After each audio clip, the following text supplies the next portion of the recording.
Higienizou sua cabeça? Higienizou. Então tá. O que nós vamos fazer? Você vai aprender os drives mentais da riqueza. Eu vou te explicar como é que funciona esse negócio. Esse negócio funciona assim, ó. Você tem um CD, você tem um computador.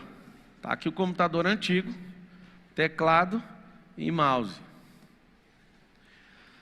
Esse computador antigo, quando eu quero conectar ele a uma impressora, essa impressora, sai aqui a folha. Essa impressora, não adianta só ligar um cabo na CPU, na central de processamento, unidade central de processamento, que significa CPU. Não adianta ligar aqui. Eu estou falando da computação antiga, né, que hoje é tudo plug and play. Eu precisava de uma coisa no meio do percurso, um CD de instalação. Ou um disquete, eu não sei se você lembra da lástima que era instalar um Windows 95 com um disquete atrás do outro, aquela desgraça. Eu já morri de raiva com aquilo. Que um CD número 17, o disquete não funcionava, aí não funcionava nada. Nossa, o dia que eu vi o CD, eu falei, nossa, Deus é bom demais. Não, é um homem que é atrasado. Tudo, fala assim comigo, tudo já existe. Por que as pessoas, e por que eu comprei o livro que você falou ontem na palestra? O cara está falando coisas daqui 99 anos. Eu ri dentro de mim e pensei, esse cara é o mais atrasado do mundo, mas eu quero ver. Porque não adianta você querer falar o que vai acontecer daqui 99 anos, porque as últimas revoluções tecnológicas dos últimos cinco foram superiores a toda a história da humanidade. Então um cara falar para mim que vai falar o que vai acontecer daqui 99 anos, eu não sei nem o que dizer. Por quê? Porque essa era de conexão, onde os cérebros vão estar tudo ao vivo uns com os outros, não tem como segurar, vai ser a coisa mais absurda do mundo. Você vai ver gente desaparecendo e aparecendo em outro lugar, e não vai ser mágica. Mas como? É simples. Milhões e milhões de anos da criação, coisas foram se perdendo. Na civilização, milhares e milhares de anos se perdendo. E um comendo a informação cultural do outro, os códigos do outro. Imagina se a gente tivesse só os códigos que Tubal-Caim tinha. Tubal-Caim era filho de Caim. Ele que inventou os instrumentos. O Tubal-Caim, na Era das Cavernas, se você for aproximar aí, a Era das Cavernas, já fazia flauta de cobre. Sem Google, sem YouTube, sem nada. Você hoje, com o YouTube, com o Google, com tudo, você não dá conta de fazer. Você não dá conta de extrair o cobre, nem achar, nem extrair, nem trabalhar para que isso vire uma flauta. Imagina você inventar a flauta. O filho do Tubal-Caim fez isso. Só ali me dá um pavor. Qual o pavor? Aqueles caras que comeram a árvore do bem e do mal, eles não estavam querendo morte, eles estavam querendo conteúdo. Eles queriam códigos. Ninguém come uma merda dessa para não ficar potente. Ninguém ia comer um negócio para morrer todo mundo. Era um risco. A árvore do conhecimento do bem e do mal. Significa assim, toma um banquete de códigos. Códigos de como funciona a terra. Os caras já saíram de lá. Hoje, já dormi no hotel, lá no maior prédio do mundo, no Burj Khalifa. E eu dormi para ter essa experiência, para ficar lembrando da Torre de Babel.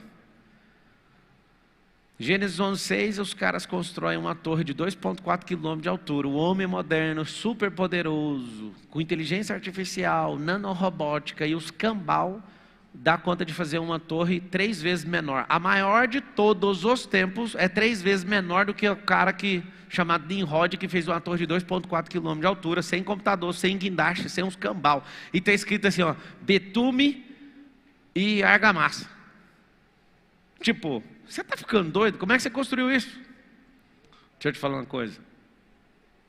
Essa onda de fulano é inventor, não existe isso. É só você forçar a natureza, ela te entrega o código. Para prosperar, força a natureza para você ver.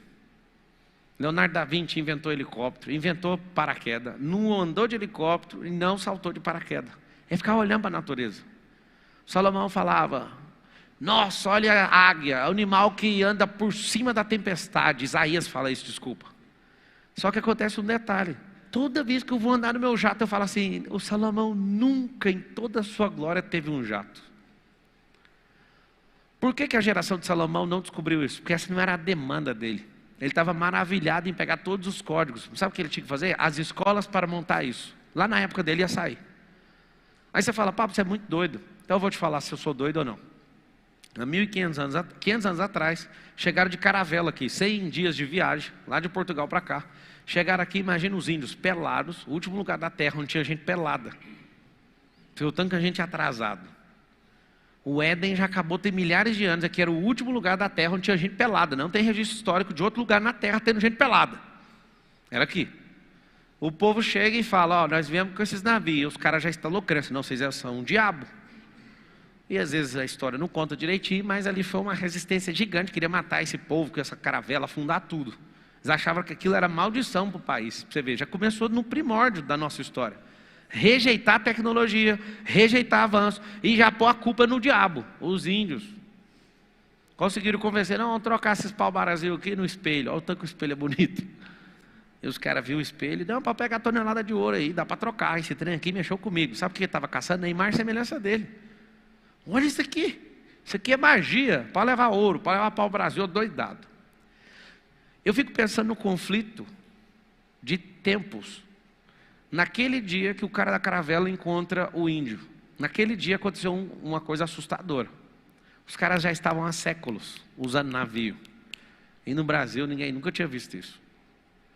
Só que eu fico pensando naquele mesmo dia, um cara virar e falar assim, ó, vai ter um dia que nós vamos atravessar da Europa para cá em 10 horas.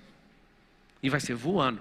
Imagina a cara do índio olhando o cara da caravela que leva 100 dias acreditando num papo desse. Aí o cara que mal falou que ia atravessar em 10 horas aquilo que atravessava em 100 dias, na cabeça do índio que nunca existiu, porque achava que o mar era infinito. Imagina um outro cara falando assim, ó, vai ter um dia que nós vamos ter um avião que vai ter velocidade Mach 3, nós vamos fazer a travessia em meia hora. Esse é o terceiro cara da conversa. E aí chega um outro cara depois e fala, 3 horas é muito, meia hora é muito. Nós vamos teletransportar. Deixa eu te explicar uma coisa. Você sempre vai ser um idiota se você pensar diferente do que os índios pensam. Do que os das caravelas pensam, do que a aviação de 1914 pensa, do que esses caras vieram pensando. E não tem novidade nenhuma, ninguém inventou nada. A sustentação do ar sempre existiu. A atmosfera não mudou. O que aconteceu foi, o Bernoulli pôs o nome naquilo que é a diferença do ar na asa para cima e para baixo, a diferença de temperatura que faz o avião voar. O que a gente teve todo esse tempo foram nomes, ou seja, apelidos que as pessoas deram para as coisas que sempre existiu.